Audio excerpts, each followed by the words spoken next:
tous les ans, CST une sortie particulièrement attendue par les fans de la famille royale, après avoir fêté Noël le 24 décembre dans le château privé de Sandringham, où tout le clan se réunit autour du monarque, tous se rendent ensuite à pied à la messe le lendemain matin, dans l'église toute proche.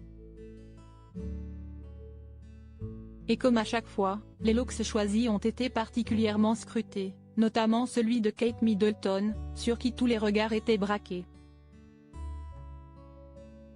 Il faut dire qu'une fois de plus, elle avait sorti le grand jeu, vêtue d'un manteau kaki Alexander McQueen, sa marque de référence. Elle avait également choisi une robe de la même couleur et un large chapeau de la marque Philippe Treacy, loin de ses habituels bibis mais parfaitement adapté à cette petite balade à la campagne.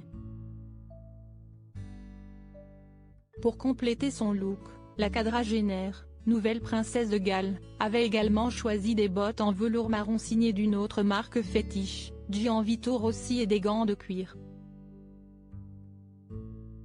Petit détail remarqué, ces boucles d'oreilles, de la marque française Cézanne. Serait-elle un cadeau reçu la veille par son mari, le prince William? Le mystère reste entier. Zara Tindall très chic, Eugénie Diorc classique en tout cas. CST peut dire que la jeune femme rayonnait aux côtés de son époux et de ses 3 enfants, George, 9 ans, Charlotte, 7 ans, et Louis, 4 ans et demi. Un cadet qui se pliait d'ailleurs pour la première fois à l'exercice.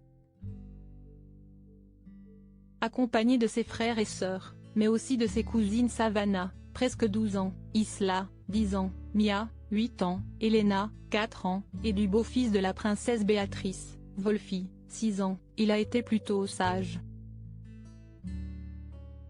Mais n'a pu s'empêcher de se faire remarquer en courant après sa sœur.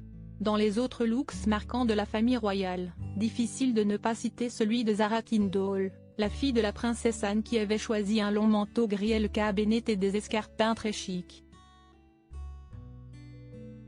Arrivée au bras de son mari Mike, elle en est repartie en pleine discussion avec le roi Charles. Les princesses Béatrice et Eugénie Diorc avaient quant à elles choisi du classique, l'aînée portait une veste couleur olive au col en fourrure et la cadette un très long manteau à carreaux de la marque italienne Max Mara. Après la messe et un bain de foule, toute la famille est rentrée, toujours à pied, à Sandringham où ils ont retrouvé les plus jeunes de la famille, Auguste, le fils d'Eugénie Diorc, Sienna, la fille de Béatrice et Lucas, le fils de Mike et Zara Tindall, tous nés en 2021, pour le déjeuner. Mais également Sarah Ferguson, l'ex-femme du prince Andrew, qui avait été invitée pour la première fois depuis 30 ans à partager les fêtes de fin d'année avec la famille royale.